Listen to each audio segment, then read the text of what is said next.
I like that they go kind of more the dark and gritty in a way that makes sense. There's a lot of kind of heart in this. The movie does just an incredible job of kind of hitting on the points of like a family dynamic being different, but also being the same, taking care of your brothers.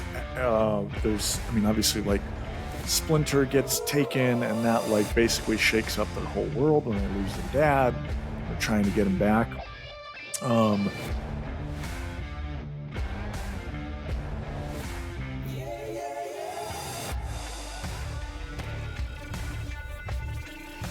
But we're started, Kyle. We're back. We're back. Welcome back to the Movie Dads Podcast. We are your hosts. I'm Howie. I'm Kyle. And that is Kyle. Kyle, we're back. It's episode number 16. It's one more than 15. Like we talked about last week. We made it. One away from 17, man. You're in your words, the slide one on the abacus, right? Slide a bead over the add one, plus one. Episode 16. It's going to be, I text you today, it's going to be a turtle-rific month. That's coming right. Up. We got some Heroes in a Half Shell lined up for the next few weeks. This is episode 16. You have to, need to see this movie. We're doing a twofer.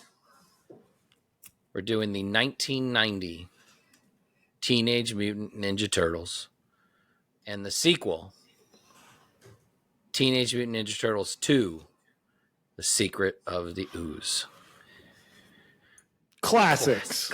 Childhood classics. But they couldn't be more different. So we're going to talk about it because we're going to do them together. All is one. And we're getting this week set so we can prep for next week's big premiere. Movie of the week, episode 17, will be Teenage Mutant Ninja Turtles Mutant Mayhem. God, it looks so good. It looks just got so my good. Our little AMC, I forget what it's called, but basically the A-list. The A-list for AMC theaters. You pay like $21 a month and you get like unlimited movies or something like that, or like 1 or 2, 3 movies a week. It's 3 a week, up to. That's a lot. So it works out. It has been like a game changer. Pays for itself. When I went to that Indiana Jones in Denver, literally we were like, should we see a movie? Oh, right there, free fitty. Just there we go, walked right in. Anyways, for the A-list, they have some kind of perks that you can get like a screening. So I'm going on Saturday when the movie actually drops next Thursday. So good for you. Excited. Yeah, you get to see the movie like 4 or 5 days early. I have to leave Saturday for a work trip to Nashville, Tennessee. So I'm going to miss out on the sneak preview, but I already got my tickets booked. So as soon as I get back, the day I get back, I'm going to go see it. So we'll be ready for next week. But that's next week. I feel like you should have said I get to go to Nashville for work, but it's neither here nor there. It's a work trip. I mean, it's seminars and lectures and stuff like every day. Good times. The evenings are pretty fun. Now, I'm not going to lie. I used to do that a lot for work. I don't have to anymore. Sometimes I miss it, though. The company I work for does a good job of making us drunk, and I'm here for it, and I'm looking forward to it. It's always one of those, like, enjoy it while you're there. Don't do anything stupid, so we have to fire you when you get back. Oh, man. Not personally me, but I have been on some of those trips where those things have happened to either people from other companies or people I know. Well, I've seen it. I've seen the dumb shit get done, and people pay the price. I've seen it happen. So I'm shocked that didn't happen when you were in Cedar Rapids, where the beer flows like the Oh my gosh. salmon of Capistrano. I spent more time in my hotel than I did butchered anywhere that. else. The beer Isn't flows that? like I feel wine. like the more like dad. I'm like an old man in a semi old, younger old body. Like now, when I go on trips and stuff, you'd think that's like, oh, let's get out, let's go see stuff. I'm like, hotel room, no kids. I'm not moving from this bed, baby. And I Nice. love Yeah. it. I would Anyways. probably be that way if I could sleep in a freaking hotel bed. I find them all uncomfortable. Oh, I'm never comfortable. I never. find I usually order extra pillows. I have like a pillow. I usually build like a pillow castle around me. Like there's 14 pillows around. I got the AC down to 60. Yeah, You could see your breath. Yeah. Oh.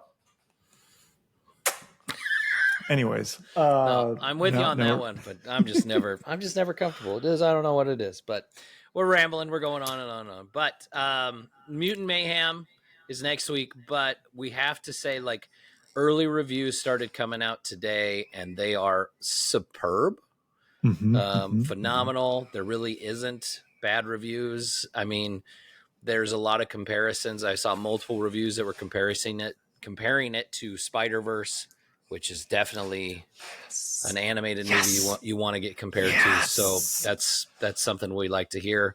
God, about time one of my favorites start hitting home runs. I'm tired of freaking DC swinging and whiffing. At least the Turtles are doing me right. Listen, if we get through this year, and even with the duds that we've had with The Flash, which I knew we were gonna fucking say it. Had to get saved at least once this episode. My brother texted me immediately after listening, was like, "What did The Flash do to you? Like, why are you guys so mean about it?" Flash touched me. God, it's gross. I hate it. I'm mad at it. Yeah, even, I mean, it's not, Marvel hasn't had the best year. Guardians was really good, but like, Marvel, it hasn't been the best year so far, even with the shows. DC's definitely down because of the Flash. But if we get Spider-Verse and Mutant Mayhem are as good as it sounds like they are, we already know Spider-Verse is. If Mutant Mayhem pays off, win. It's a win, baby. Just win. I could take it. Do the Johnny Manziel money, baby. So, speaking of, we're getting that Netflix episode, by the way, coming up. Little Johnny Manziel. It's almost football season. We're starting to see all that cool stuff coming out. Oh, it is football season. Training camp started. Your football season starts in March for me, man. I'm ready. It's good. Fucking awesome. All right, let's jump in. Wait, we're movie dads. We got movie kids. Yeah. Sorry, I jumped in. Do it. I don't know. I already said what I thought we say. We're movie dads. Mm-hmm. We've got movie kids. So this is what's happened in our life this week with our kids. I'm going to let you take the first because this is the one part that I literally never plan ahead for. No, you're good. You're good. So it was Dez's birthday today, and he spent the day with Grayson. They went to the water park at the zoo, so that was fun. And then he wanted for dinner, his favorite place. He wanted Raising Cane's. He's a chicken strip guy. It just so happens my son's birthday is National Chicken Strip Day, so that works out. Let's go. It was meant to be. And then we went to the movies tonight because it's 1 billion degrees outside. So hot. Man. It's terrible. This is like the 4th shirt I've had on today because it's, that's just disgusting. You walk outside and your breath escapes. But we went and saw the new Disney Haunted Mansion for Dez's birthday. How was that, by the way? I really enjoyed it. Reviews are mixed. It sounds like people that are familiar with the ride, yes, like the movie a lot, and people that are just for a movie and aren't familiar with the ride are it's okay. I will tell you this, the thing that I really liked about it is, and a lot of the reviews that were positive said this, it's it's PG-13. It's obviously based on a Disney Parks ride, and it's a great gateway horror movie. It's very mid-level. It's perfect for an older single digit kid, like an older elementary kid kind of deal. Because it's got really good jump scares, really good effects with the ghosts. Ooh, love that. That are spooky, and it was perfect for somebody that's Dez's age, turned 7 today, that likes the Paranormans and the Monster Houses, Coralines of the world. Oh, He likes that stuff. Okay, all of those but Coraline. Love that. So I haven't seen the movie yet, so I can't really speak to it. Other than the trailers, that was, I think my wife was with me when they came up, so like that was the first thing I pointed out to her, because they show stuff in the trailer that is clearly from the ride. That was my first thing. I was like, oh my God, thank God this Haunted Mansion movie actually is like doing stuff that's on the ride. Like, it's I think very much the that ceiling or something was going up or something like that. The part where, like, when you first go into the ride and the ceiling, it looks like you're dropping. Yes, that's all in there. There's the ball. There's the dining room with all the dancing ghosts. That's in it. The graveyard. It's all very well done. Again, if you love the ride, you're going to love the movie. I recommend it. I thought it was great. I don't think it's going to do very well because it's sandwiched in between Barbenheimer and Ninja Turtles. I don't think it can win. I think you got sandwiched in between just 2 runaway trains, and you're just not going to do very well. But it's a good movie. I liked it. Cast was great. Did I mention to you that I went and saw that my wife made me? We fucking got a day with no kids. We're going on a date. Yes. And the date that my wife wanted to go see, you saw the Barbie movie. Fucking Barbie. I saw the Barbie movie. And I will say this. They hated so much. They screwed Ryan Gosling over in this. He was an absolute liability at cornerback in Remember the Titans. That's right. But that man deserves his flowers, and they totally she-man woman hating club, but the other direction. Like it's like a I Am Woman, Hear Me Roar movie, which I love that. Respect you guys. Right. But like Ryan Gosling stole the show, in my humble opinion.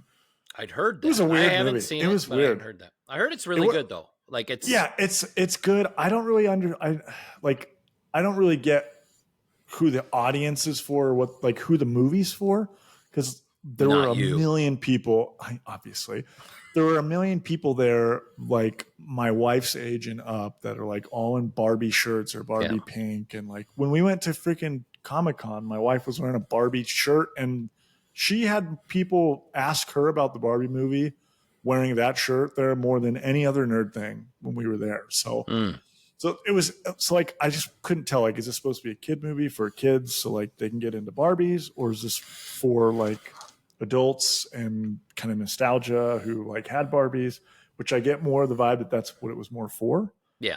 But then like also like a running narrative for like, you're a woman and you can do anything. And I love that. It's great because they can. Yeah, good. So I wouldn't mind seeing it. We almost went and saw that tonight because Des said he wouldn't mind seeing the Barbie movie, but he loves Haunted Mansion, the ride. So he wanted to see Haunted Mansion, the movie. So that worked out because it came out today.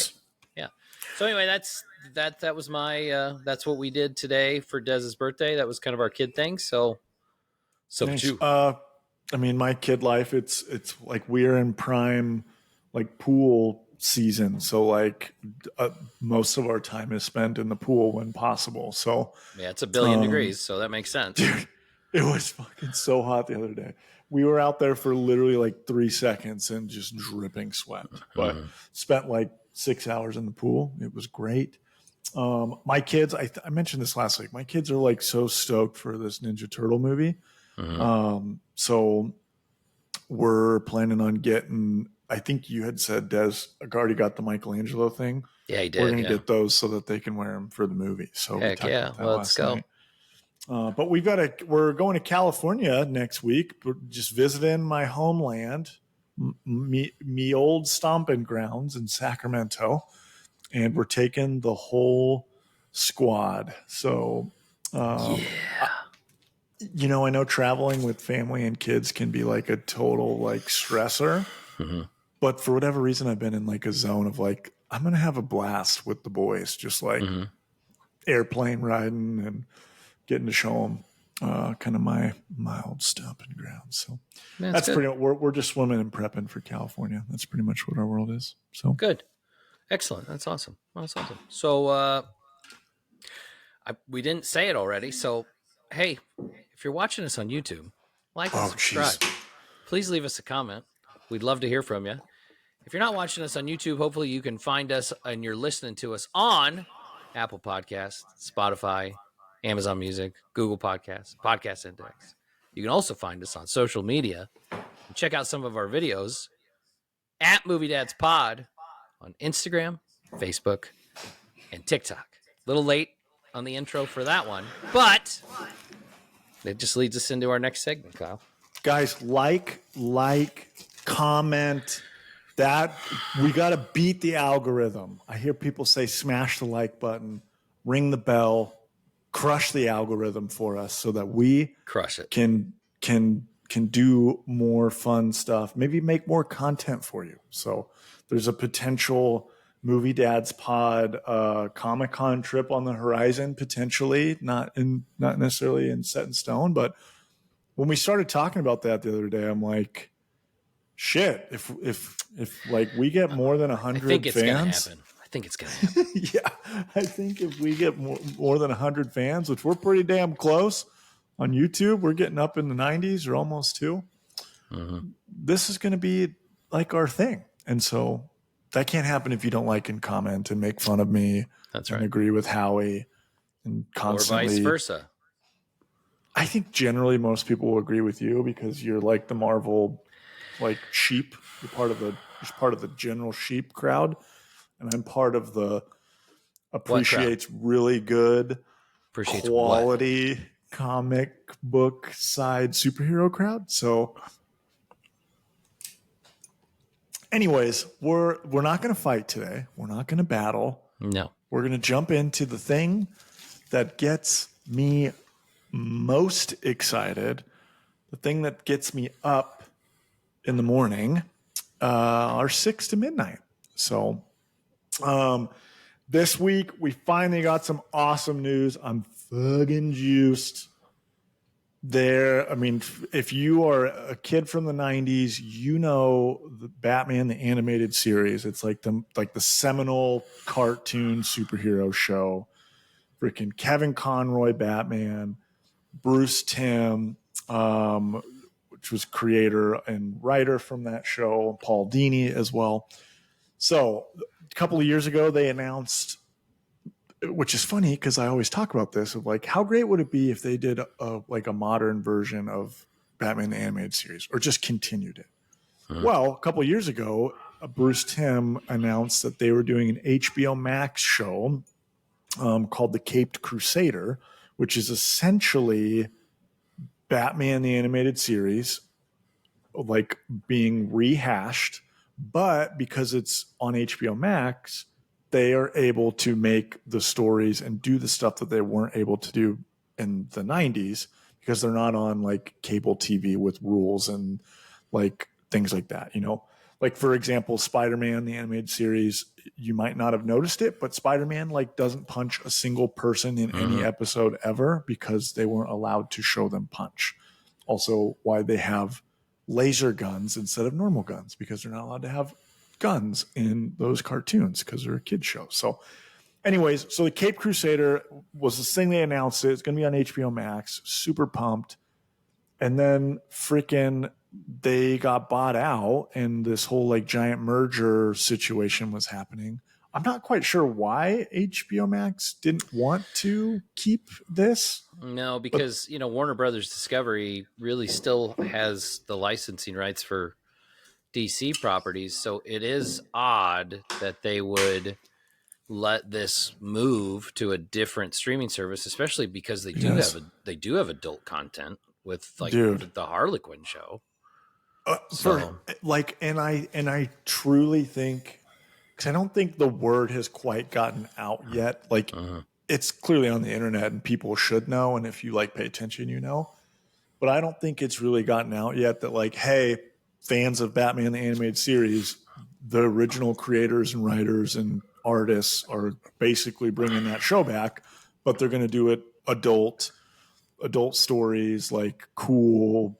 Basically, they get to do the stories they never got to, and it's going to be incredible.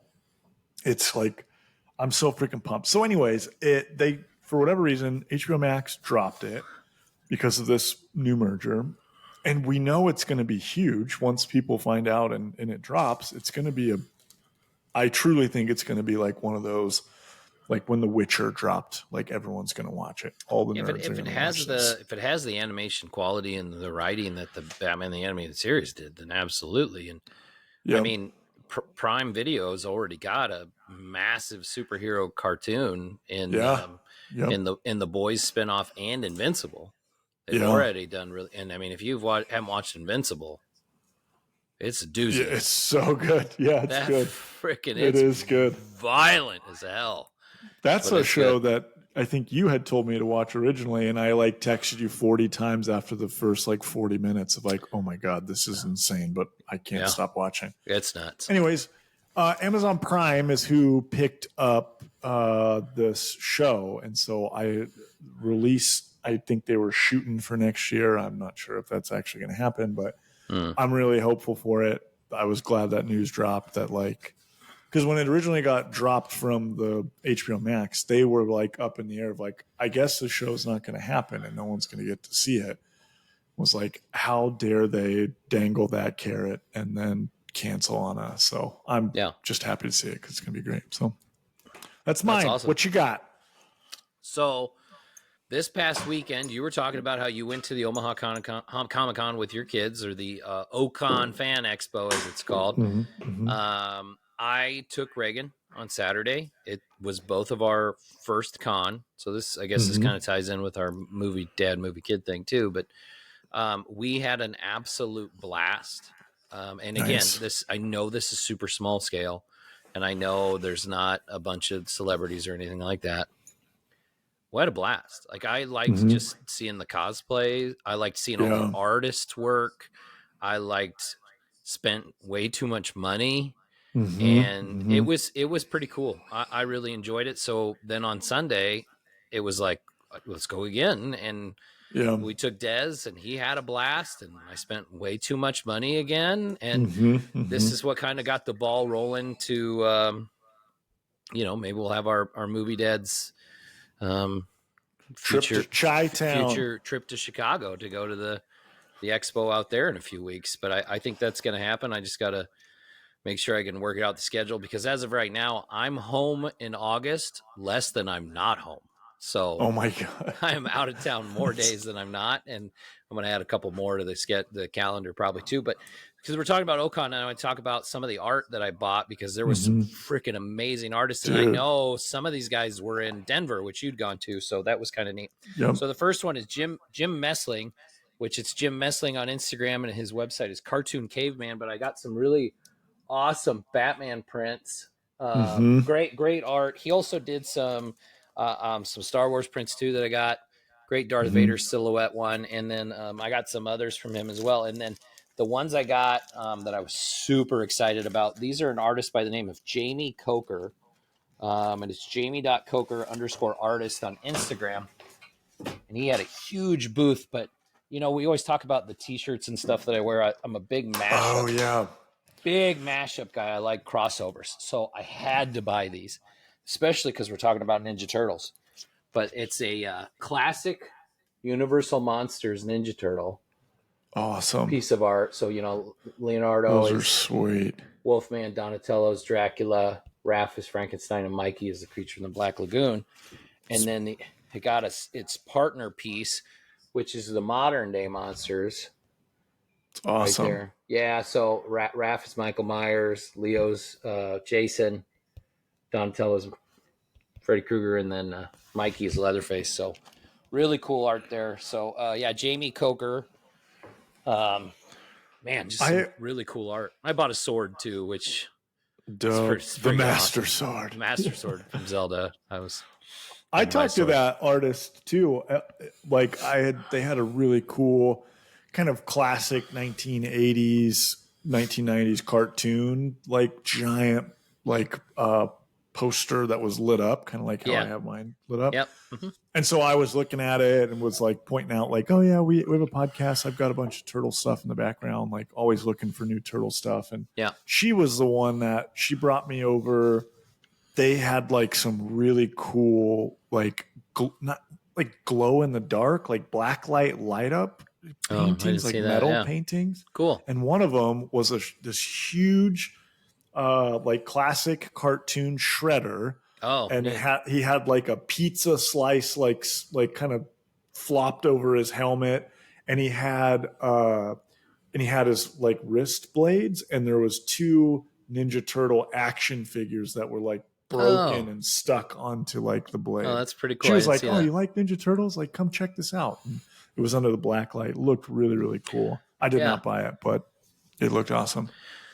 But yeah, some really good art, some really good artists. And I know if we go to Chicago, man, I know I'm going to see some even more stuff. So I'm going to start redesigning all this behind here and redoing the basement soon to get some of this art up. But yeah, anyway, that's my 6 to midnight for the week. Got to go to my first con. Took Reagan to her first con. So that was a freaking blast. I loved it. It's awesome.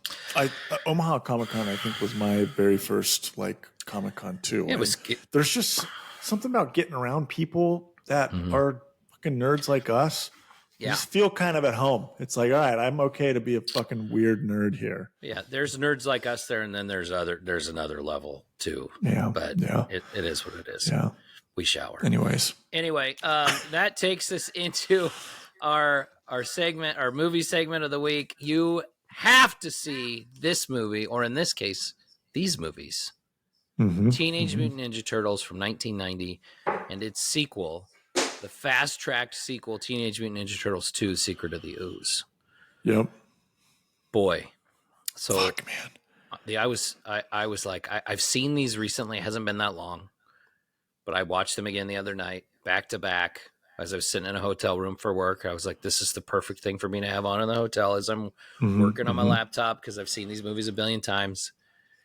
And I was looking for more details and things like that. And I'm like, I'm reading stuff about the movies and whatnot. So you've talked about this before. Teenage Mutant Ninja Turtles at the time was the most successful independent film ever made. Teenage Mutant Ninja Turtles started out as a parody comic book in 1984. Was it Mirage Comics? Yep. It was Mirage Comics. Obviously, those Ninja Turtles, Kevin Eastman and Peter Laird were the ones that created Teenage Mutant Ninja Turtles as a parody for all of the superheroes that were out there, and they basically primarily Daredevil. I was just saying, like Daredevil was kind of like the big one that they were. Anyways, sorry, not to jump. No, you're good. And basically, they sold the rights to Playmate Toys to start a toy line in 1987, which was, I think, the 3rd highest grossing toy line of all time at that point, behind like Star Wars and He-Man, I think. I think it was number 3 behind those two, which is insane. Made over $1 billion in like 5 years. But of course, just like how the 80s were, any successful toy line had to have a cartoon tie-in, which led to the original Teenage Mutant Ninja Turtles, the animated series. And just like the other tie-in cartoons, it led to 1 billion different characters and all these different things and all these different toys, because it was all about selling toys to kids. Yeah. So in 1989, they decided to option the rights to a film and make a live-action Teenage Mutant Ninja Turtles. So the smartest thing they did was they hired Jim Henson's Creature Shop to do the costumes. Fucking awesome. And when you look at these costumes 30 years later, they are still amazing. Amazing costumes at all. They're so freaking realistic. And they, like, he just created, like, the coolest / best version of the Turtles, in my opinion. Like, they kind of took a little bit of that, like the cartoon, like kind of shape of them, but then made them like cool and hip and dark and gritty. Which this is I mean, I think there's no secret. This is my favorite movie of all time. This is my number one movie ever. So this is a movie we watch a lot in my house. Um, it is in my lifetime. This is the one that, like, if I ever just need to put a movie on in the background, that's usually the first go-to, or a couple of times a year. So, um, this movie was just, there's so many interesting like facts and backstories and like things that you wouldn't know, but like there's a lot of like hidden characters and hidden kind of actors showing up in different scenes and stuff like that. um we talk about this a lot with movies of like what can really make or break a movie. It's the score.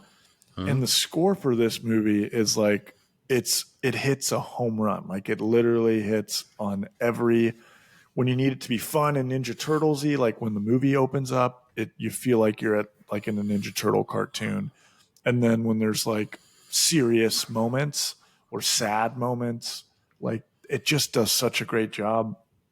And what is really interesting for a movie that score is so perfectly fit for the movie, they didn't have this score until like right before they released it. Like they brought in, I think his name was John Duprez, but he came in and like they didn't like the feel of how the finished product was with what they originally had. So they brought this guy in last minute who like quickly put this together, and it changes like the entire vibe. And if you really want to get like kind of see that, go and watch the original trailer for this movie and like seeing like the music and the actors and everything sounds so different than that those scenes do in the movie. It's just kind of a cool like hidden little fact about it. So No, that's cool. I yeah, it's a fucking awesome movie. I love it. It's a very well done movie. Like in 1990, when this came out, it was made for $13 million by Golden Harvest Productions, which is like mainly like a Japanese release company. They tried to find a distributor. Everybody was turning it down because they never thought they'd make money out of this. They were like, it sells toys, so that nobody wants to see a live action Ninja Turtles movie. And they finally got a little studio at the time that was mostly making horror films by the name of New Line Cinema, decided to release it. Now, New Line Cinema in the early 2000s was a very similar story. Peter Jackson shopped Lord of the Rings to a bunch of different studios, and New Line was the one that was like, here's your check, go make your 3 movies. And yeah, I mean, talk about the rest hitting is home history. runs. New Line. No kidding.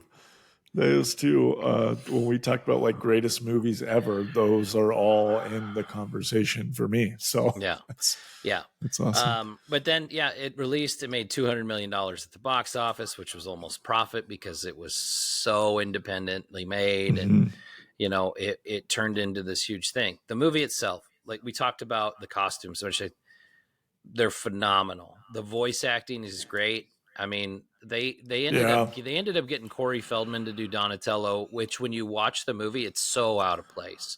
It's like it's so forced. They were like, let's try to get a name to do to do one voice in here, which is it's funny wild. you say that. I as a kid, I didn't know who Corey Feldman was. I mean, I was born in 1990, so I'm younger than you. So I didn't like his kid movies weren't seminal to me at that point in time. So like I didn't know who that was. So like as a kid, I never noticed it. Now, 100% when I'm watching, it is hard not to just like see Feldman whenever Donatello talks. But he does an awesome job. Like he's an awesome Donatello. And there is, and obviously we're talking about both 1 and 2 at the same time. He was in rehab when they fast tracked the second one because he was having his first start of drug issues, which we all know Corey Feldman had a lot of those. But he was in rehab when the second one got filmed, so they had to get a different voice actor. So it wasn't Corey Feldman, they found somebody that doesn't sound anything like him. And so Donatello's very different in the second one. But I think I think the only voice actor for the Turtles that came back for the second one was Michelangelo. I don't Leonardo's think. the same too. Is it? Yeah, Okay. I thought for sure it was different. Raph and Donatello were the only ones that were different, but with Raph, they at least found somebody that sounded the same. Yeah, It's kind of not. similar. Yeah, it's not as drastic. Like the voices are very similar. It's not as drastic as Donatello was.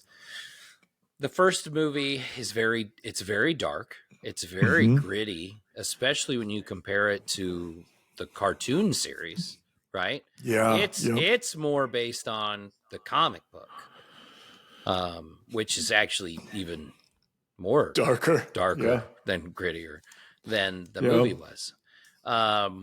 Boy, we talk about the costumes and how well they are. Listen, the actors are really good too. Like Judith Hogue played April O'Neil. I really enjoyed her. I thought she was great in Yeah, that she's great. role. We get like an early Sam Rockwell as like one of the Yeah. the foot thugs in the Regular or mental. got any cigarettes.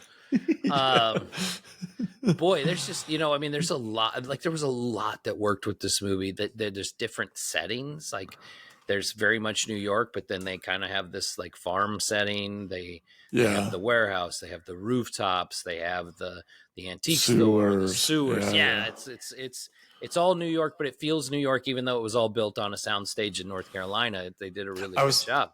I was going to say they did. I love like at the very end, and even in a lot of their New York scenes, like they're not in like downtown New York. They're more like kind of in Queens where buildings aren't as tall.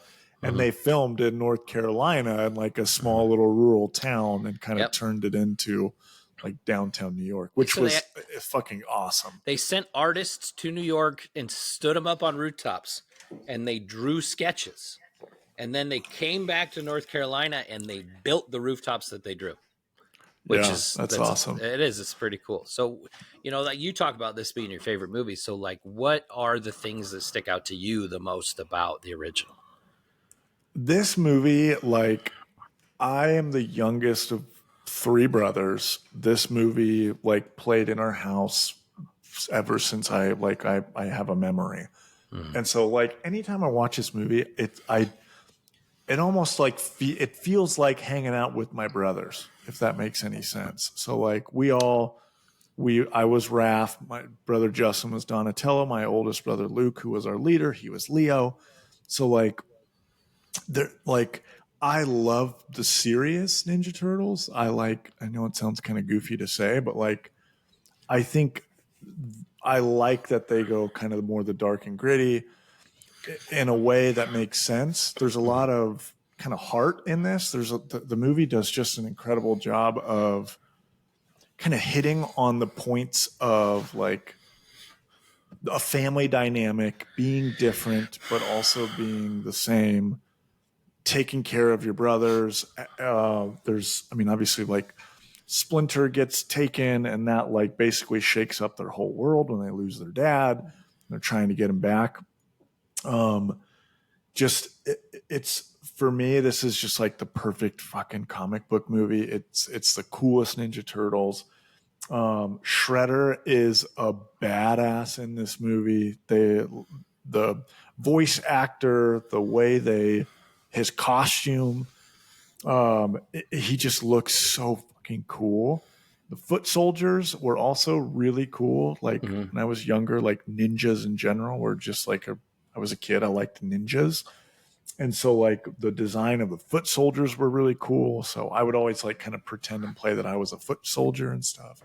So the movie just does such a great job with those characters, and Casey Jones is really good in the movie. There's a great kind of awesome dynamic between him and Raphael. You mentioned like a lot of this is very similar to the comic. Like this movie is like directly ripped a ton from the original one comic that came out. The ending with their fight with Shredder on the roof, where he ends up dying at the end of that fight. Spoiler. That is from the first comic of Ninja Turtles. So like it does such a great job. There's the scene whenever they've lost Splinter, the building her shop got burned down. They have to head to the farm, and they're trying to like regroup and like find themselves. And like Leo has kind of like an epiphany that like Splinter's still alive, and so he grabs his brother, and they go out to this basically this fireplace so they can kind of meditate and all just kind of get on the same wavelength. And it's a kid movie with Jim Henson creature puppet guys. But that movie is like one of like that almost makes me cry every time I see that scene. They talk about like they're trying to find their dad, and their dad kind of shows up just to tell them how proud he is of them and how much like them as brothers, like that's all they need. And like that just hits me in the feels. But it does a great job. The second movie I know we're going to jump into, they kind of course corrected. Right. There was a lot of controversy with the first one. Yes, very, very similar to like Batman Returns in that they wanted like friendly fun, like the cartoon turtles. And so they did a lot in the second movie to like change it to be more kid friendly, and which I love the second movie too. I do too. I was going to say, I will say this because these movies came out when I was like 9. I was like 8, 9 years old when the first one came out, and 9 when the second one came out. So when I was a kid, like the series was, for me, was awesome. Like the perfect series, right? And so I knew Ninja Turtles from the series and the toys, right? I didn't know from the comic books because I'm 8 years old. Yeah, so then the first movie, so the second movie to me at the time as a child was the better movie because it was more like the cartoon, right? That makes sense. Yeah, hasn't aged that way, obviously, because I know what a better movie is now. But like it was the more fun, more goofy movie. They completely changed the tone. It's an original and a sequel that really couldn't be much more different with the exact same characters. Yep. Yeah, it is such a different movie. And we're talking about like comparisons of like Batman 89 and Batman Returns, or Batman Returns and Batman Forever. Right. Like it's very similar to that in that they are two totally different tones, a lot of different characters, a lot of the same characters. When I look at them just as like film or as like cinema, the first movie still holds up to this day to me as just a really good movie. Like the story from start to finish is awesome. There's so many things, like you said, like the different locations that they're on in the first movie are a lot cooler to me than in the second movie. I agree. And like they just in the first movie, it's like at the very end, whenever they're okay, now we're gonna go and start battling the foot soldiers. Like the music that kicks on for that battle is like super cool. Yeah. And then whenever we get to the even farther to the end, where the Shredder shows up and they don't know who Shredder is, and then like it turns into like a really serious battle. It's the only like. It's very weird that in like TV and movies, we barely actually ever see the Ninja Turtles and Shredder fighting hand to hand. Like you don't see that very often. No. And it's just like they make Shredder like this like ultra super boss at the end of a video game. Yep. That they're all getting their butts kicked fighting him. If you watch that scene though, like Leonardo's a liability. Like 100%. Dude, straight like, up the whole diving thing. Like get Jesus, out dude. with that. Like, dude, don't even try. You're the leader. Get out of here. Yes. But one thing I think that stood out to me the other day when I was watching it that I never really like put any focus into was like the ending where like April's talking with Charles, her boss from the news station, and her and Casey Jones like have this really really awesome like on-screen chemistry where like Yep. they fucking hate each other because one's Yeah. like oil and one's like water, Yep. but they can really like each other. Mm-hmm. Like he comes at the end and he's like, man, I just, I just got in a fight with all these guys. And she's like, yeah, anyways. And he's like trying to get a kiss and she's very much doesn't seem like she's interested. And then she's like, just shut up and kiss me. Mm-hmm. And like all the turtles are on the roof and they start cheering him on and stuff. Mm-hmm. It's awesome. But the one, like I said, the one thing that really stood out to me that I never really cared for as a kid was the relationship between Charles, the boss from the news station, and his dad, Danny, who is what did I say? His dad, his son Danny. Yeah, right. Charles' son Danny. From the start of the movie to the end, Danny is kind of like the go-between in that he is part of the Foot Clan. He's within kind of the youths that are working with and for Shredder, but he also has his connection to the Turtles and to April through his dad. Right. And like, there's for whatever reason, I saw a lot of myself in Charles watching it, of like trying to understand your kid and trying to guide them in a direction of like, dude, like you got to do this, but then having to be reminded of like, this is a different, like he's in a different place. I need to try to meet in the middle.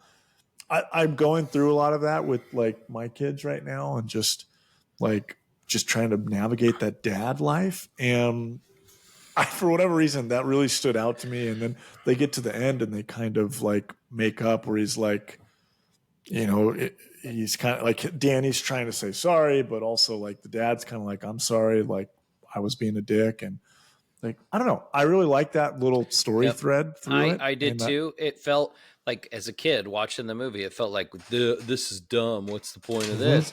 But when you watch it now, it's like, yeah, no, that's the bridge, like you said, the bridge between the Turtles and April and the Foot Clan, right? Because that kind of ties it all together. Is this dynamic with Danny? Yeah. And it's important because then at the end, he's the one that like him and Casey Jones save Splinter, right? Because they're going to kill him and all that. Anyway, yeah, it's great. So when this movie was this huge monster success, like obviously they fast tracked the sequel, right? Yeah. But they wanted to address the parental concerns. So they decided they would have a lighter tone. It's not near as dark. I mean, it's literally lighter. Yeah. And it's obvious. It's more colorful. And So like, I mean, even the scenes that take place at night, like there's just more lights. Like it's the opening scene in the like mall or whatever it is. Like it's just freaking bright. It's just lit up all over the place. It's not even their new lair in the subway is like there's lights everywhere. And it's like, I don't believe that, but they address these concerns. They don't use their weapons in the second one. They only use their hands to fight, which is something that you don't really notice until you're older and you're like, and that was the whole reason between like Michelangelo and the like sausage link nunchucks. The hot dogs. Because it was the only way they were willing to let him use his nunchucks in the movie is if it was not nunchucks, which is crazy. So crazy that they changed so much about it. But the second one, they bring in the secret of the Ooze. They tell this origin of, TGRI. The Ooze got spilled. It created the Ninja Turtles and Splinter, and Shredder comes back from the dead. Comes out of the garbage after he gets crushed by a garbage truck. But now he's disfigured. And he's got to repair his helmet. So we got new Shredder. He's got purple costume. It's more like the cartoon, right? He like reshapes his helmet. Now it's got more like this jagged edge, almost like circular saw kind of look to it, right? All the way throughout. Yeah. And he's different. It's obvious Shredder's different in this movie. Okay. So we're going to go to the part I was texting you about. Bebop and Rocksteady are Shredder's like henchmen in the cartoon, like the main henchmen. But Eastman and Laird were so like disgruntled with the way they were portrayed in the cartoon as these bumbling fools that when it came time, when it came time to make the movie, they said, no, you're not going to put these two in there. We won't let you. They also didn't want Shredder to come back from the dead. They wanted, we know as the Krang, which I think in the comic books were called the Utrom, was the name of the alien race. They wanted them to be the villains, but it was bringing Shredder back. And so instead of Bebop and Rocksteady, we get Toka and Razor. God. And hell yes. I fucking loved Toka. I mean, now looking back, like watching it as an adult, they're like goofy and they don't really do anything. But as a kid, babies, they're babies. I told you when I found out we were having a kid, I texted my brothers that gif of just Shredder walking in and him saying, they're babies, which none of my brothers got because they're not as nerdy as me. But like, that was me telling them like, we're having babies. Yeah. I freaking, like, as a kid, Toka and Razor were like the coolest bad guys. Like, they looked cool as hell. They look cool. They do look cool. They look cool as hell. Costumes Jim Henson's Creature Shop crushed it again. Mm-hmm. They look really cool. They don't really do anything in the movie. NECA actually came out with figures. I did just get the Secret of the Ooze Shredder that's standing way back there. You can't really see it, but they actually have NECA figures of Toka and Razor, which I did miss on the pre-sale. So still have to track them down, but those are like my next on my list of what I got because they're so freaking cool. See them in Chicago. Love that. Love where your head's at. So, the second movie I freaking loved. First movie April O'Neil, and I could care less for second movie April O'Neil. I wish they could have got her back, and that's a mystery. Like, nobody knows why. Judith Hoag doesn't know why she wasn't. Yeah, I was going to say she is very no idea. I don't know why they didn't bring her back. I did know that.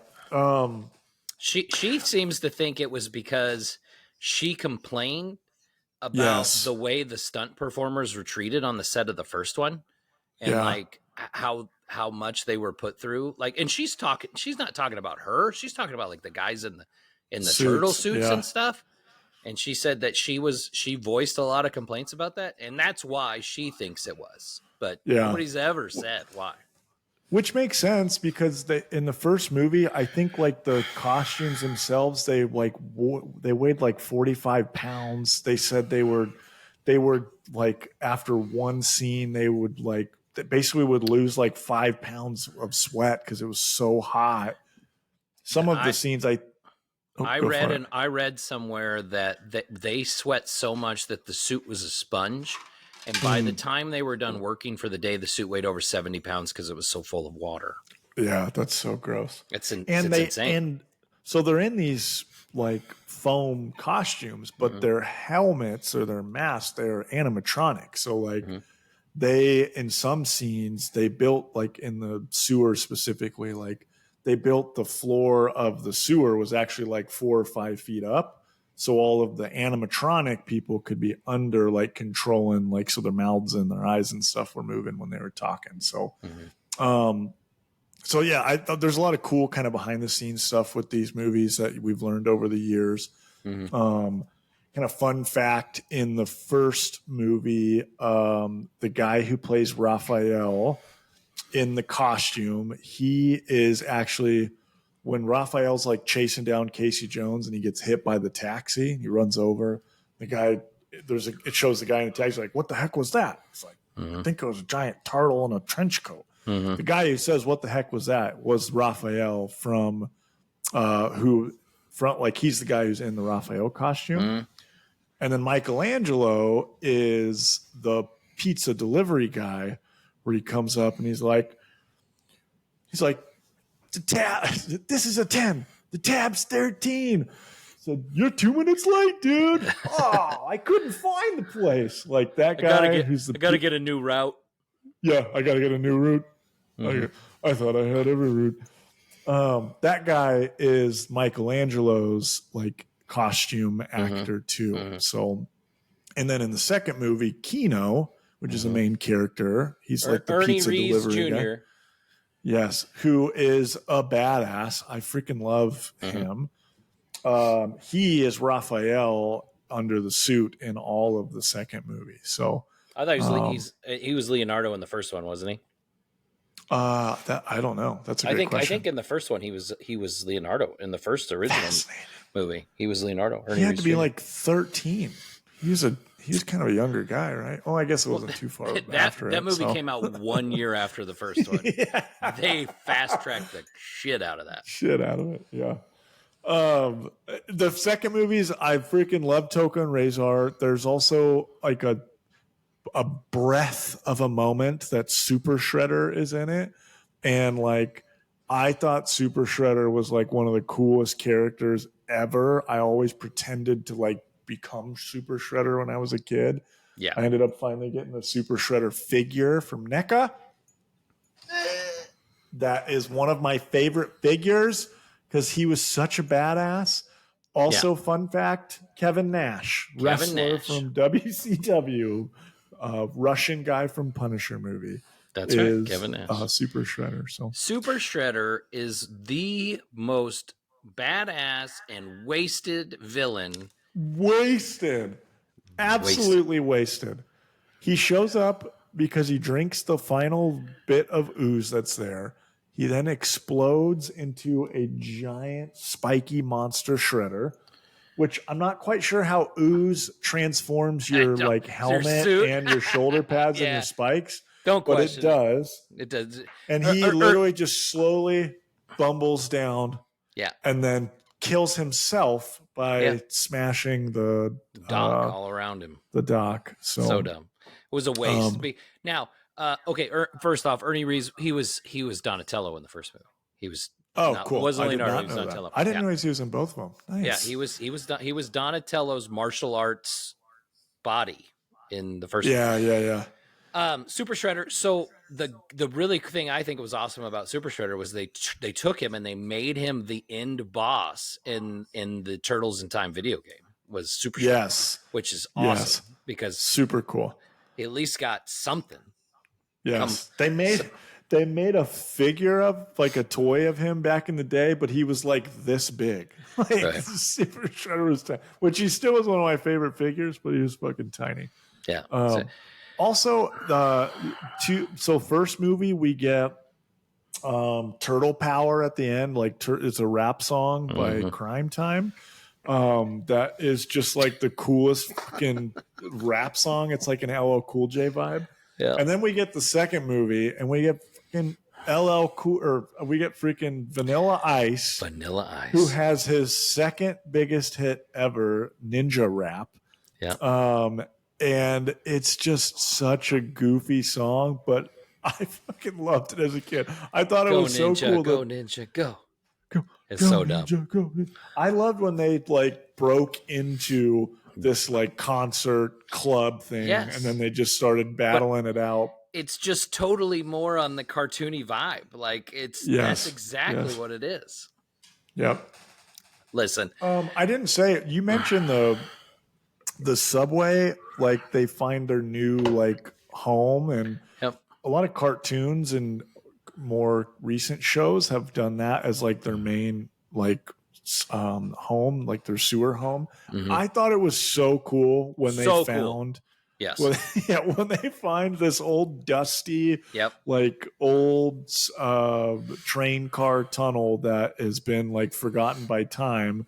They flip the lights on, and like the way they did the little flute music, it just sounds so cool. It looks cool. It looks super cool. As a kid, I'm like, oh my God, that looks like the coolest place ever to live. I want to live there. Yeah. So listen, the second movie is its own turtle thing. As much as it's a sequel to the first one, they just are so different. I mean, it's a lot of fun. It's an enjoyable movie. There's a lot more jokes. It's a lot goofier. Michelangelo's more of the TV show, goofy ass Michelangelo. It's, Yeah. there's a little bit of like the part where they talk about how the ooze was an accident, right? Like it wasn't supposed to be a thing, and it was an Yeah. accident. And then Donatello kind of has this little crisis about how I was hoping we'd be more important kind of deal. And there's a little bit of, Splinter talks about how they are important and what they, what it created and how important that was and things like that. So they put a little bit of that, dramatic Yeah. flair kind of deal, but it feels kind of forced with the tone of the film. It really does. But you mentioned like the Utron.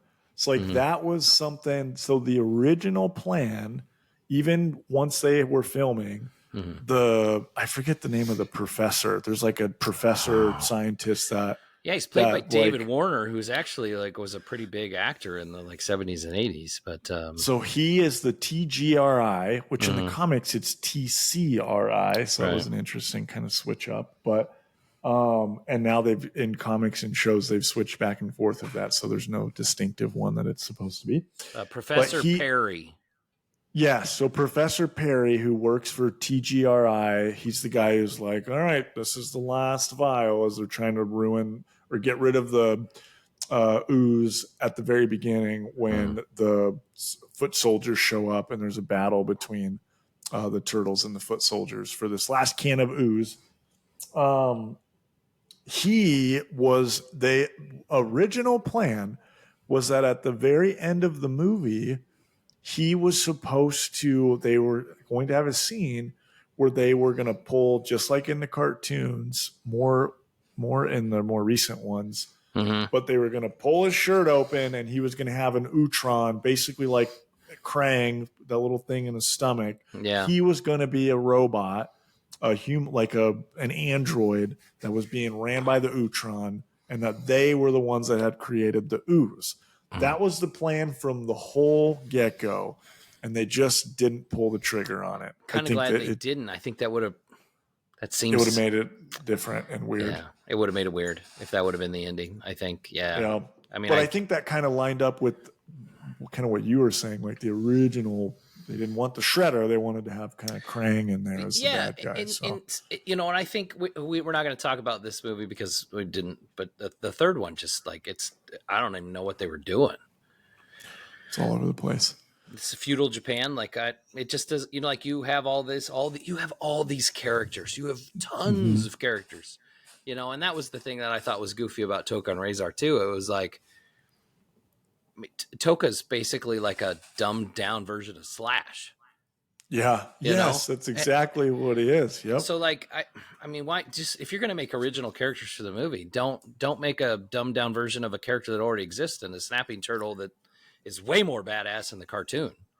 And I don't. Yeah. That's what I don't understand. But listen. Well, I think the third movie, by the way, like if we didn't get that Turtles in Time movie, we wouldn't have got all of the time traveling turtles in video games. Maybe not. Yeah, maybe not. But it wasn't executed well.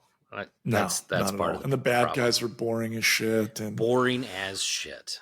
So we got Casey Jones back though. That was the best part.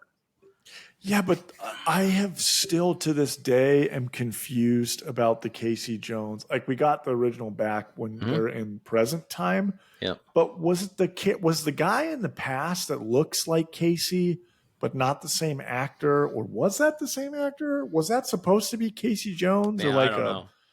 Do you even know the guy I'm talking about? I know who Casey Jones is, but I don't know who you're talking about. I haven't seen the third one in 15 years. I couldn't tell you. There's a guy in the past that looks exactly like Casey Jones that like has a dynamic between April O'Neil that she's like Casey, and so I could never tell if that was supposed to be a Casey or maybe it's descended from. Pretend that movie doesn't exist. Listen, like I know what you're gonna say. Ninja Turtles is like the original. I know what rating you're gonna give it, but yes, man, the first one it's such a good movie. Like, does it hold up? Like, the director was a music video director. He directed some great music videos. Don't get me wrong, the writing's pretty good. There's some problems with it, like tone wise and the way it flows and things like that. Overall, it's a really good movie. I mean, like I got to rate the original. I'm going to give it an 8.5. A lot of that has to do with, you know, as a kid, it's 10. Like when I was, when I was 8 years old, that movie was a freaking 10. Like it was my favorite movie. Yeah. It's an 8.5 now. I still think it's a really well made comic book movie. I still like the movie. It's really good. I can watch it anytime. Secret of the Ooze, same thing. When I was a kid, that's a freaking 10. Like that movie's fantastic. Now, 7.5. Secret of the Ooze. I still think it's pretty well done for everything, you know, for the low budget. The costumes alone for 1990 and the emotion that the costumes show and how each one's different enough that if they weren't wearing the masks, I could look at them in the face and tell you which Ninja Turtle it is. Yep. You know, because they did such a great job with it. Anyway, that's where I rate them. Nice. That's sounds about right where I figured you would kind of be with it. The original one, I am giving my first ever Golden 11. This is my favorite movie, The Golden 11. It's better than 10. From when I was a kid to now, I love this movie. It was seminal to my childhood. Looking back now, like it just puts me in feels for my family and like my dad and my brothers and stuff. So I fucking love it. Second movie, as a kid, definitely was a 10. Everything was fucking awesome about it. Watching it now, like I would say like an 8 because we watch it a lot. It's a movie that my kids like. My kids love that one more than the first one because that's a lot more fun and kid friendly. So I would say it's got an 8 or maybe even a 7.5 just based. There's a lot of that movie that's just like that I didn't like. If they would have taken that movie and they actually made it like a sequel with the same tone and everything, with the same basic storyline and just made it the way it was, it might have been better than the first one. It might have been a better movie. Yes.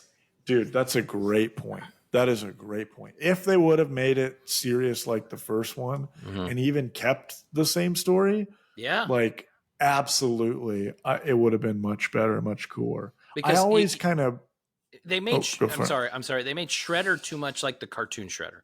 The Shredder, make him goofy. The Shredder in the first movie is a freaking badass. He's like a ghost. Like everybody's terrified of the guy. His presence on the screen is fantastic. And then the second one, he's still the Shredder, but it's more with the tone of the cartoon. Like not as extreme, but he's goofy. Yeah, he's a lot goofier. It's just not the same. He doesn't have the same intensity. Yeah, yeah, and he doesn't fight at all either. Like, there's a I don't know if it was just from this movie that's kind of set the tone, or the first movie. But like when he enters the screen to fight the turtles at the end of the first one, he literally slowly like drops from the sky and just lands. Yeah. That the Ninja Turtle or the Batman and Ninja Turtle cartoon movie that came out, which is fucking amazing. They basically recreate that when he goes to fight Batman. And it's fucking just so badass. He is such a fucking badass in that first movie. In that scene where he first shows up, right? And they're all in that big circle, like almost that arena. And the door opens and it's just a shadow. Just a huge shadow walking across the floor.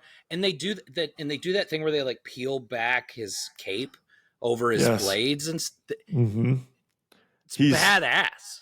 Like he's badass. It's like Darth Vader entering the room. It's so cool. Fucking good. Yeah. They did so good in that first movie. Like especially with him.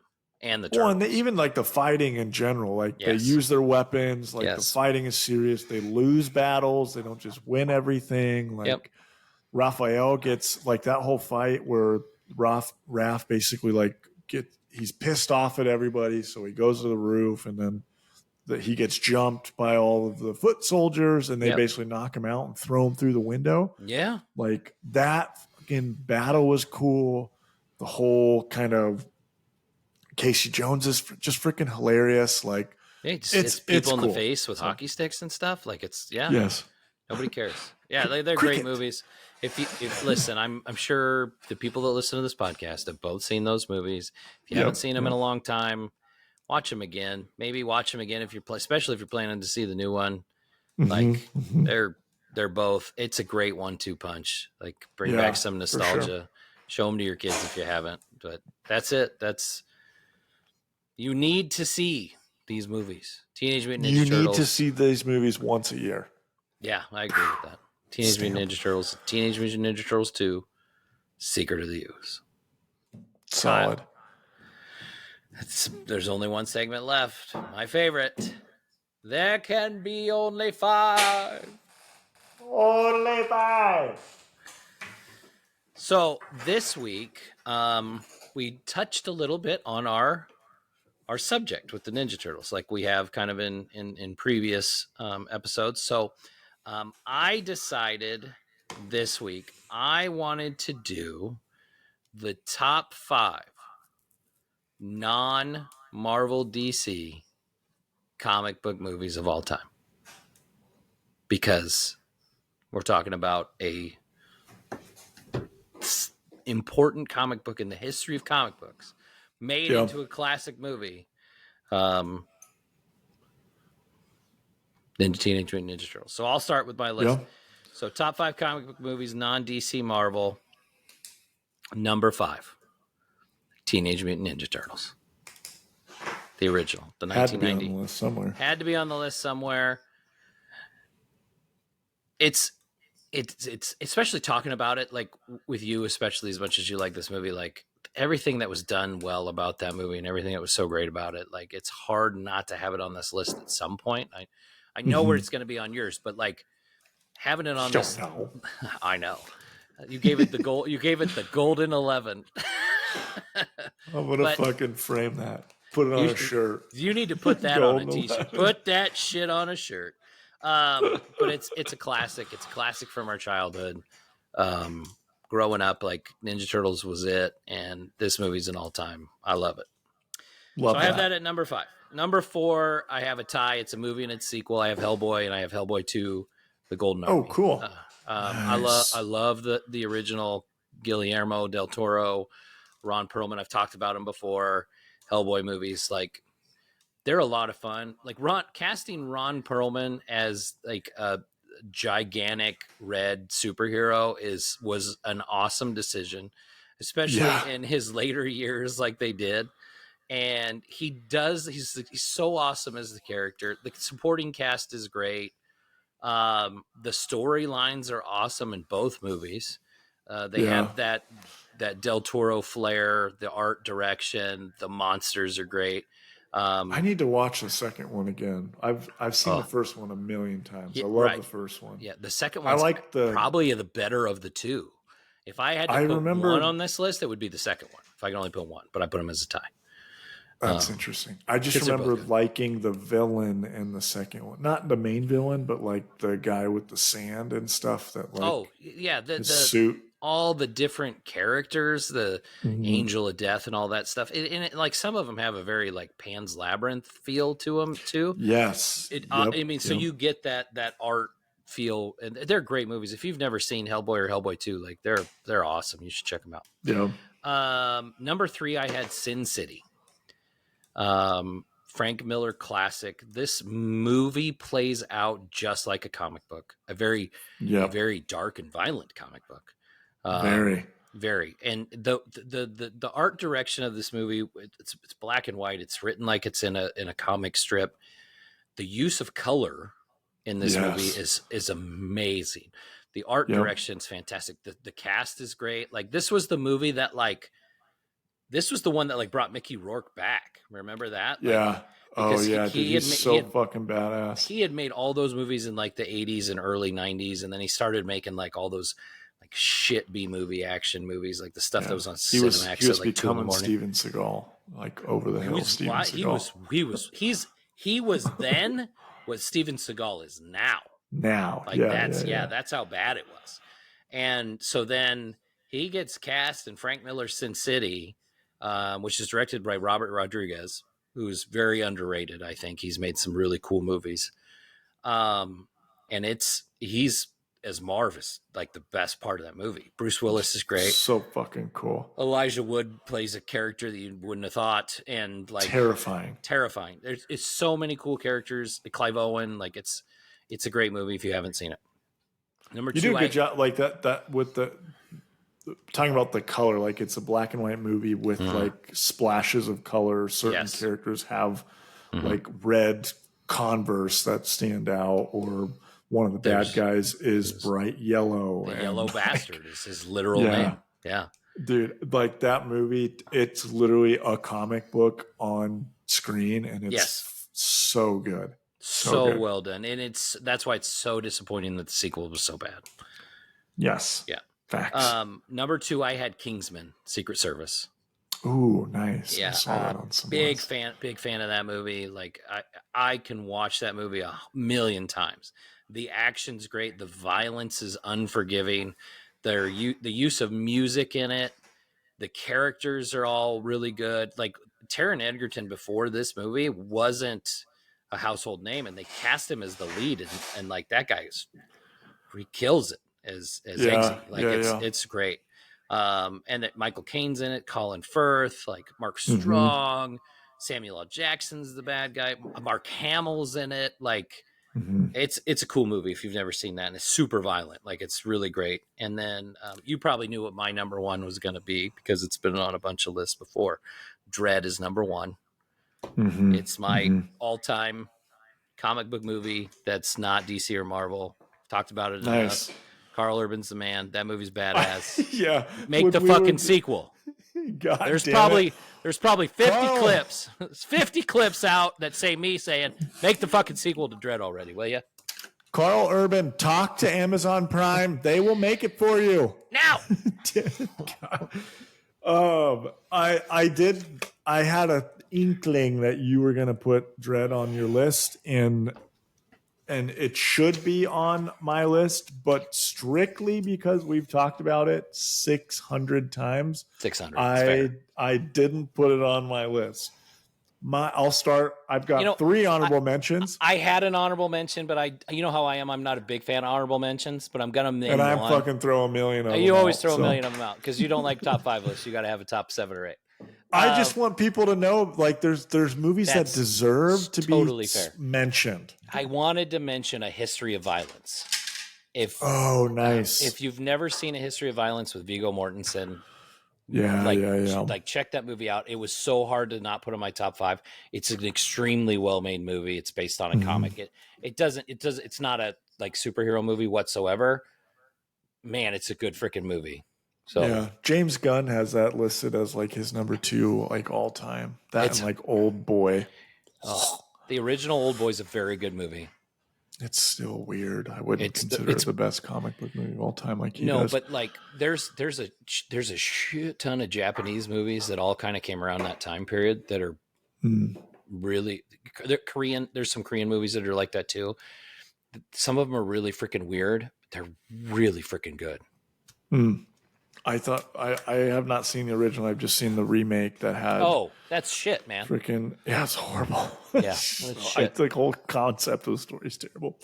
I'm gonna quickly hit my honorable mentions. No words, but the name of the movie, and you already talked about 2 of them. One of them, Hellboy, honorable mention, greatest comic book movie of all time, not DC or Marvel.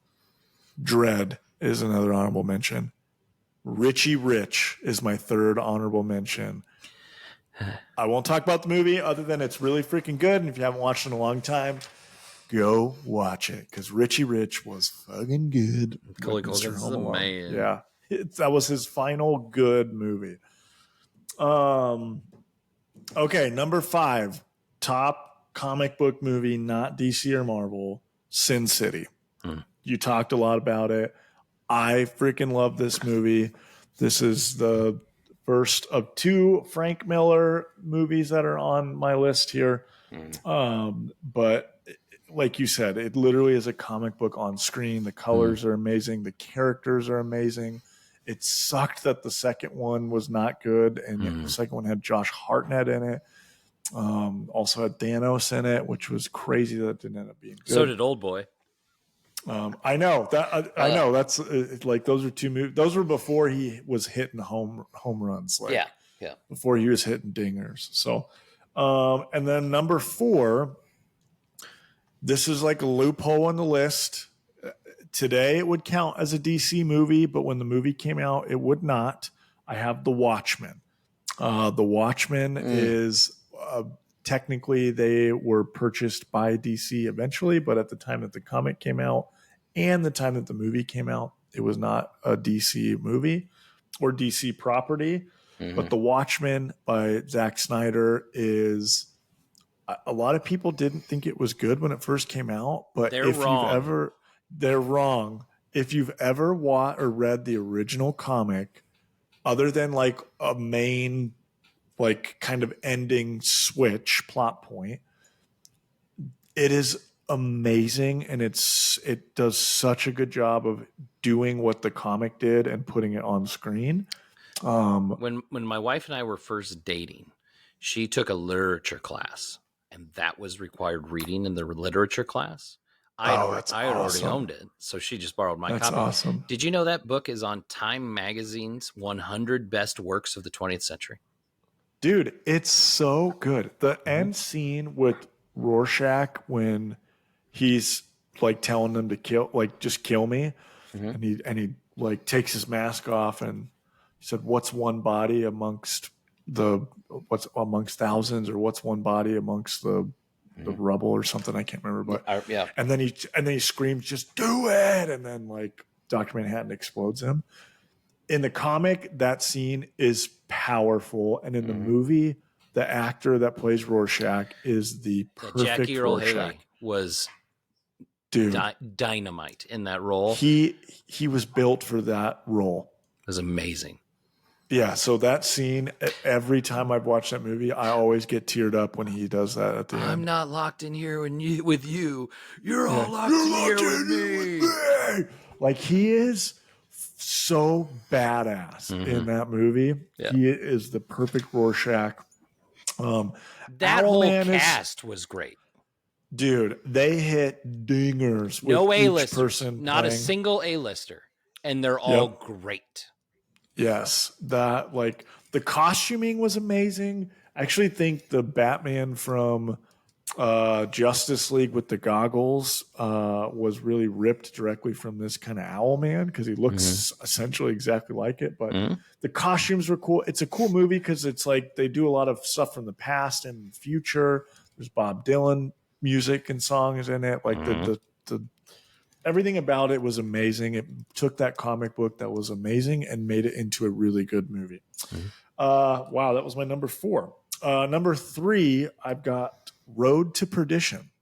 Oh, not a lot of people know that this is a comic book movie, but that's right. This is Tom Hanks plays a hitman for the mob. It's just a super powerful movie, super emotional. Basically, Tom Hanks he's like the number one hitman for the mob and the mafia. Like, he's well known as like the guy you don't want to have to run into. Something happens, like his kid sees something that they're not supposed to, and basically his own mob turns on him and kills what they think is his whole family. They go to kill him and his whole family, and they end up killing all his wife and his 2 kids, but one of his sons hides in his car and he gets away. So him and his son are basically on this like revenge trip to take out the mob that took him out, that he helped build. And it's so very good movie. Yes, and very. I had such a hard time with Tom Hanks. That was the toughest thing about it. Yeah, it's super weird because Tom Hanks is not usually like the guy that's like, you would never think that Forrest Gump is the badass hitman. But for whatever reason, I think he does a really good job. And he does. It's kind of a period piece movie. It's way back in the day, like back in like 1920s or 1910s. Cool kind of costumes, like Tommy guns and old school like mafia cars and stuff like that. Super sad ending, like really, really sad ending. They finally get basically to the end of the road where they've taken out the people they needed to. Now they get to this beach house at the end where they're finally going to just relax, and the hitman that was sent on them ends up catching up and finally killing his dad. But he kills the hitman at the same time. So anyways, it's a great movie. If you haven't seen it or even heard of it, it's a must watch. And it's been a while since I've watched it too, so I might actually watch it this week. Number 2, 300. This movie is fucking badass. 300 is based off of a Frank Miller comic. Like, scenes are literally shot for shot panels from the comic in this movie. Gerard Butler as King Leonidas is that was his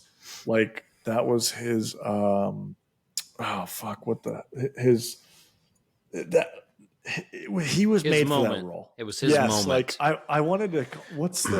What is freaking Mad Max's car called? It's like his Opus Day or something like that. Why can't I think of the name of it? I don't remember. But anyways, it's like that was what he was made for. Any movie before or after was all for this movie. He is King Leonidas.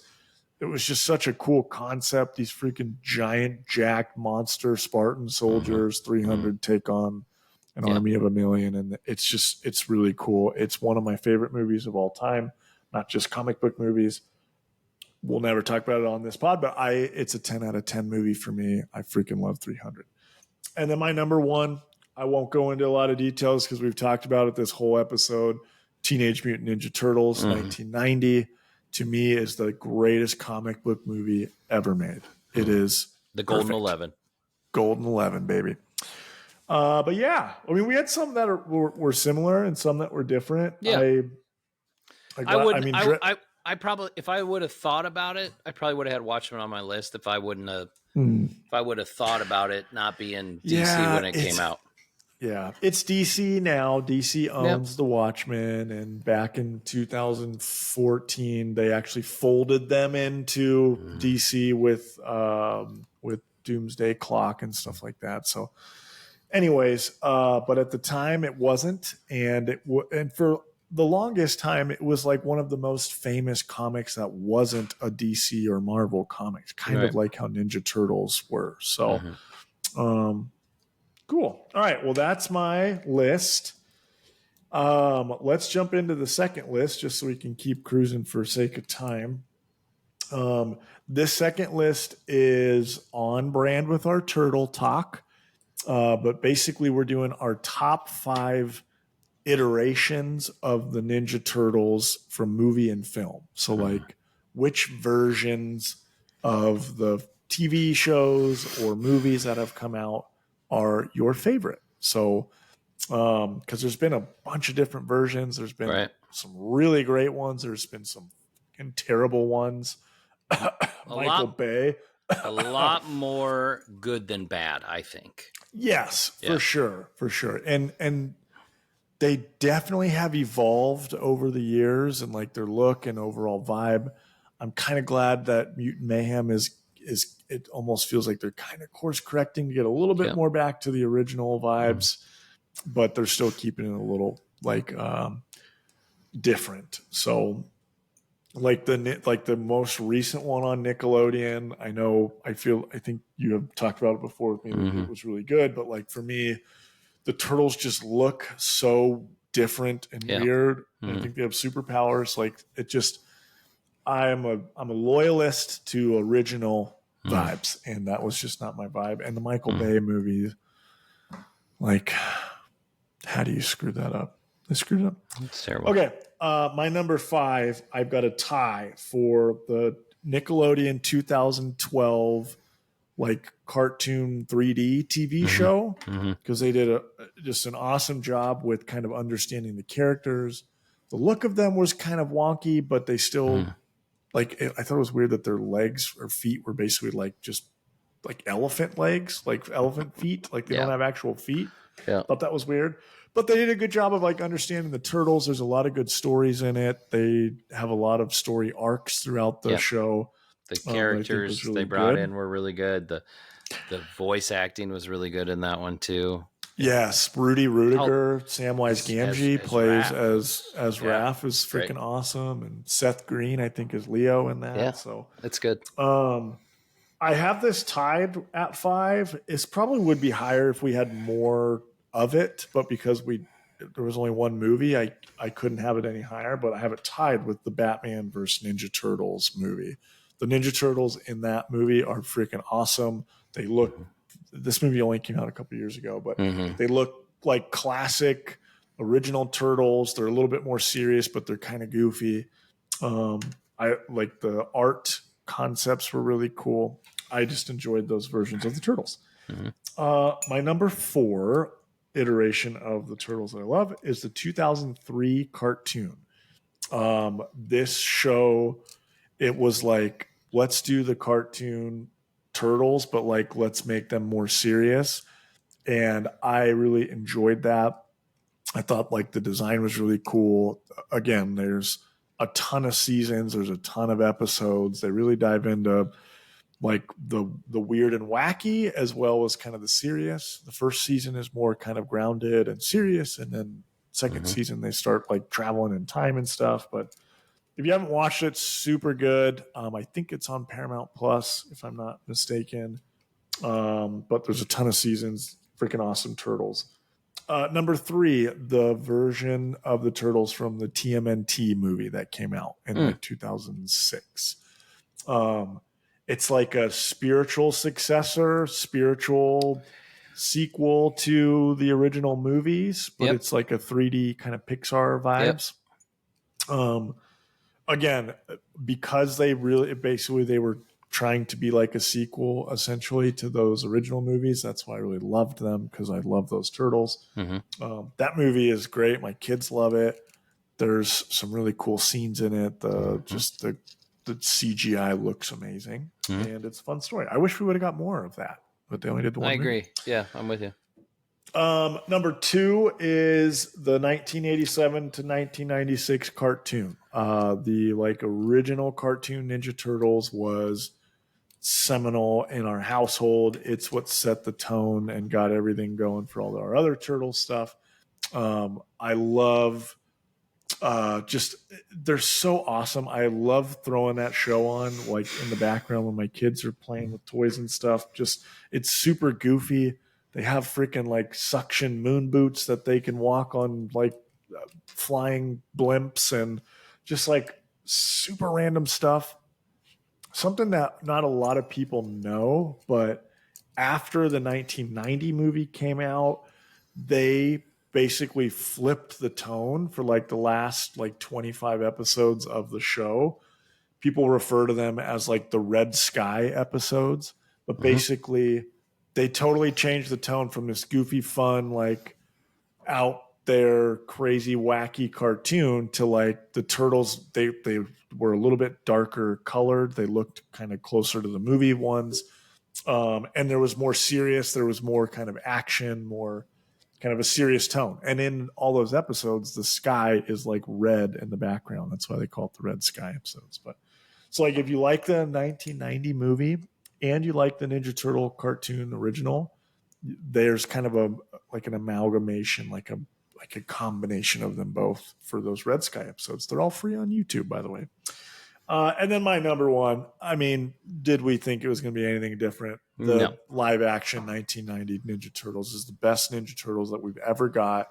They are perfect. Please, for the love of God, bring them back somehow. Just recreate it. Take my money.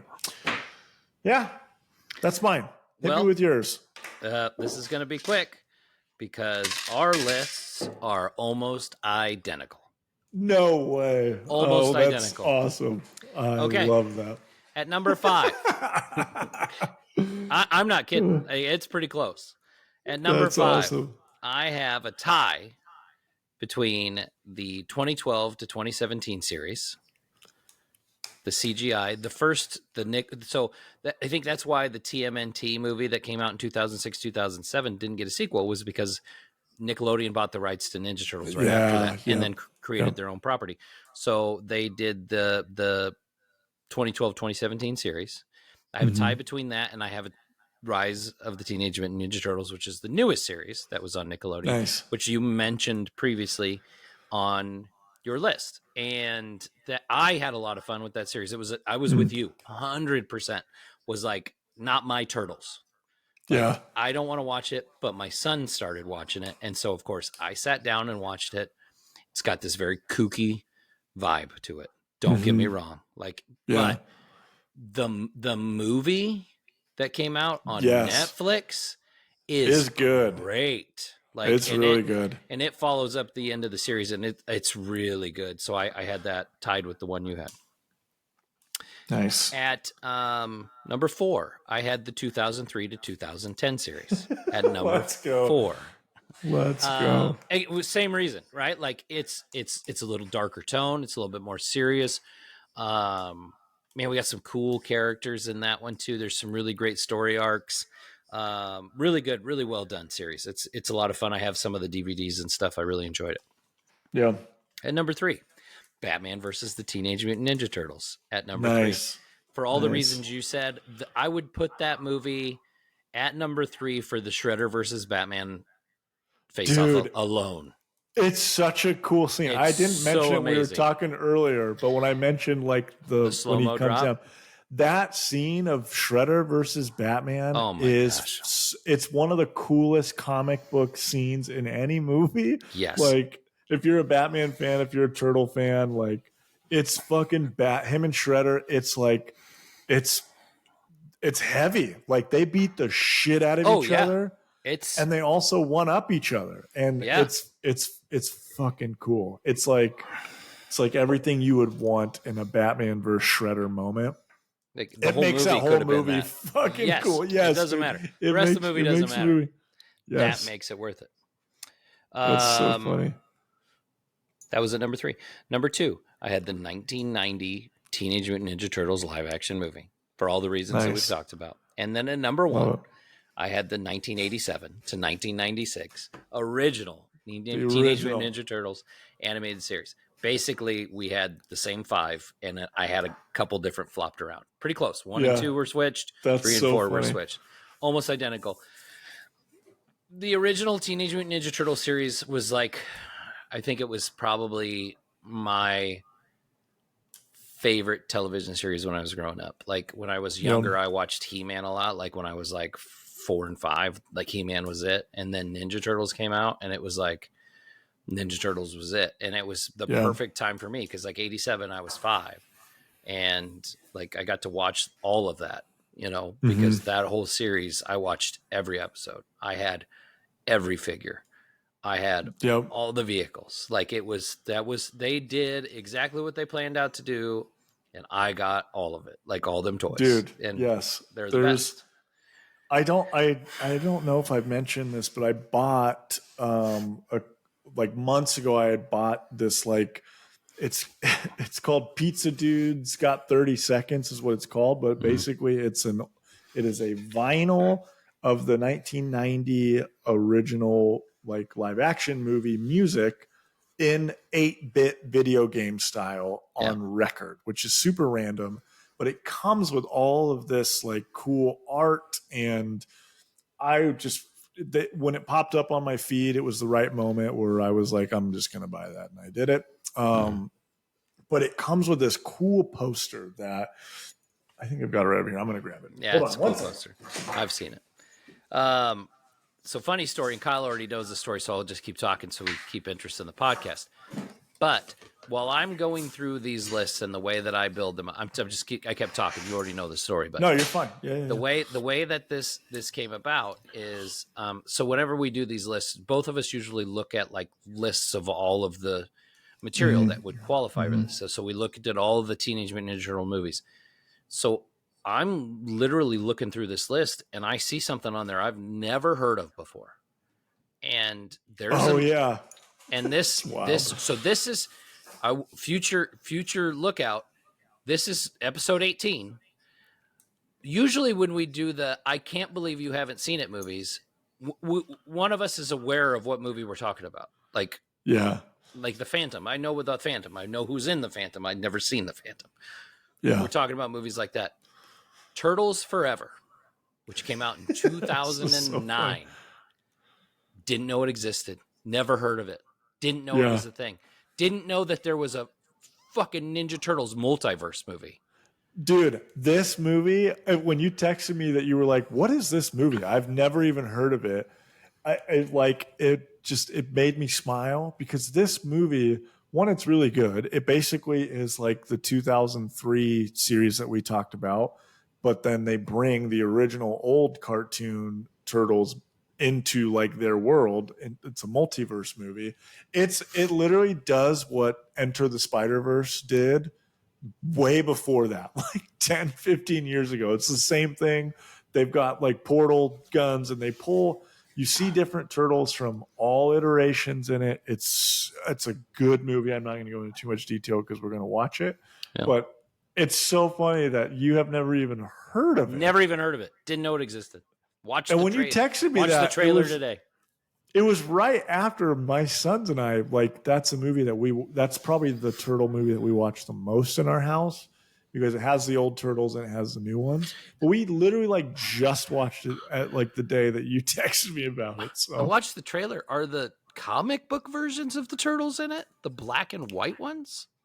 Dude, like, it looks like it in the trailer? Yes, they literally have like every iteration of the turtle kind of makes like a quick appearance, or like you can see them through a portal, or they actually come and talk with them. Yeah, they're and so they it does what the Flash tried to do. Yes, literally, yes, and it does such a great job. Like when they bring the comic book turtles, like the original in, they're like dark and like they talk like they're Daredevil, and That's they're awesome. like super serious. Like it's a great movie. It's Oh my gosh, awesome. I'm excited. It's 2 weeks, but I'm jacked for that. It's a cartoon movie of like a cartoon series, but it takes a lot of other stuff and puts it in there. They even have a little bit of cameo from the TMNT movie in there too. So, like I said, it's going to be a turtle-rific few weeks here on the Movie Dads podcast. So be ready. Well, so we were talking about this like 8-bit video game version of the music from the original movie came out, and it comes with this poster that has like everything on it from my childhood, from my Ninja Turtles, like the bed sheets, the toys. I don't know if you're gonna be able to see much of it on the screen, but like it's cool. The turtle drone, like we've got like the backpack, the straight up. I think the sheets are like those sheets, those brown turtle sheets. Yeah. Like I had those. I think all of my friends had those. All these freaking toys. They got the VHSs. Super Nintendo. Yeah, dude, you got Super Nintendo going in the background. You got my favorite monster on there. That's cool. Dude, so the art for this here is it's like the 8-bit of the actual movie, like the 1990s movie. Yeah. That was basically it was like the inspiration for this whole like record thing. Also, there's that little super shredder I was talking about. Yeah, little tiny one. So. Tiny ass. Also, I'm pretty sure I had him too. I had that figure. I remember that now. Dude, when I saw this, the thing that made me laugh the most was there's a turtle here that is missing his belt. And all of my turtles, I lost the belts for them. So like that's exactly how I had my. Well, it was like it was a rubber hole in a single pin. And there's no way that was ever gonna. Yeah, but there was no way that was ever gonna stay in there. That's what she said. That's gonna get this demonetized, even though we don't have anything. Good thing we're not making money. Can't do it. Jesus, say whatever I want. My light. Anyways, it's the shine. It's the shine. Yeah, I can't really readjust here, guy. I think holding that poster in front of the camera did. Throwing my fucking camera. Probably did. Anyways, lots of turtle talk. They're one of my favorite properties ever. They are up there with Batman, like Ninja Turtles, Batman, Star Wars. I could watch those content for the rest of my life and nothing else, and I'd be happy. Sure. So dig it, man. Listen, guys, that takes us to the end of the episode. Episode 16. Teenage Mutant Ninja Turtles and Teenage Mutant Ninja Turtles 2, Secret of the Ooze. If you're watching us on YouTube, please make sure you give us that like and subscribe. Leave us a comment. Tell us what your favorite turtle property is. What do you think of the original movies? Hopefully you're listening to us on a podcast network such as Apple Podcasts, Spotify, Amazon Music, Google Podcasts, or Podcast Index. Give us a like and subscribe on social media at Movie Dads Pod on Instagram, Facebook, or TikTok. And TikTok. You could do all three. Yeah. Do it. Follow us on all of it. Don't just follow us on one, people. You got to. We put different content on different stuff sometimes. So you need to follow all of them to see them all. So, and also a comment. I've been thinking about this of like, if you want to see some like behind the scenes stuff or like check out like our setup in the background or get like a vlog of our trip to Chicago, like if you're interested in seeing some other cool content too, let us know. Like, and we'll see if we can add some things. So anyways, I was thinking about that. I haven't mentioned that to Howie until right now. So no, that's good stuff. End of episode 16. We'll see you back next week for our big premiere movie of the week, Teenage Mutant Ninja Turtles, Mutant Mayhem. Is it the instant classic that we hope it is? The amount of actors in it, from what I saw today, like that voice acting cast is amazing. Like it is. Ice Cube, John Cena. Who else? I mean, the kids that are playing the turtles aren't really well known. Yeah, Jackie Roseburn. Yeah, there's a ton of people. There's a lot. Paul Rudd. No, Paul Rudd. He's playing the lizard. Is he Mondo Gecko or? Yes. Yeah. Every time in one of the trailers, there's a quick moment from him where he goes, "People's Ziggets to go," and every time Parker sees it, Parker, my little 3-year-old, he says, "People Ziggets to go," and it's freaking hilarious. Yeah. So that's next week, guys. Thanks for listening. Thanks for watching, and we will be back. We'll see you next week. Bye.